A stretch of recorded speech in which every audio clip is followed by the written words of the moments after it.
रवां साल जनवरी में कोहाट रोड निजी बैंक डकैती की कोशिश के दौरान सिक्योरिटी गार्ड को कत्ल कर दिया जाता है। इसी दौरान 6 मार्च को पीरबाला वर्सक रोड पर बैंक डकैती का एक दूसरा वाकया भी रोनुमा होता है। इस वाकये के दौरान डकैती की कोशिश नाकाम बनाते हुए एडिशनल एसएचओ बहार अली शहीद हो जाते हैं। इसी तरह 2 पुलिस कांस्टेबल जख्मी भी होते हैं। ये इंतहाई हाई प्रोफाइल केस था जो कि आज इसका ड्रॉप सीन हुआ। सीसीपीओ पिशावर डॉक्टर मियां सईद ने इस हवाले से प्रेस कॉन्फ्रेंस करते हुए बताया कि इन बैंक डकैतियों में 3 मुलजिमान को गिरफ्तार कर लिया गया है। गिरफ्तार मुलजिमान में शोएब, उमर और अमाद शामिल हैं। असल खबर यह है कि ये गिरफ्तार मुलजिमान जो कि मुख्तलिफ जराइम की पादाश में सेंट्रल जेल में कैद थे, इस दौरान उन्होंने बैंक डकैतियों का मंसूबा बनाया और एक मुनज़्ज़म नेटवर्क की शक्ल में सामने आए।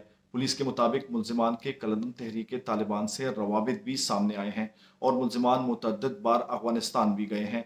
तफ्तीशी इदारे मुमकिन दहशतगर्द रवाबित का भी जायजा ले रहे हैं। सवाल ये है कि इतना बड़ा मंसूबा सेंट्रल जेल पिशावर में बनाया जा रहा था, लेकिन किसी को कानो कान खबर नहीं हुई।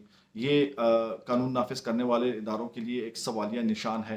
बहरहाल इस मुकदमे में 3 मुलजिमान को गिरफ्तार कर लिया गया है और जो दीगर जो फरार मुलजिमान हैं उनकी गिरफ्तारी के लिए कोशिशें भी की जा रही हैं। ये इंतहाई हाई प्रोफाइल केसेस थे जिनमें बैंकों को लूटा गया था और ये बैंक लूटना पुलिस के लिए एक बहुत बड़ा चैलेंज होता है इस केस को सॉल्व करना। तो आज बाकायदा तौर पर सीसीपीओ पिशावर डॉक्टर मियां सईद ने प्रेस कॉन्फ्रेंस करते हुए इन मुलजिमान की गिरफ्तारी का दावा भी किया है और ये भी बताया है कि एक मुनज़्ज़म गैंग जो है इसके जो दीगर फरार मुलजिमान हैं उसको जल्द अज जल्द गिरफ्तार कर लिया जाएगा।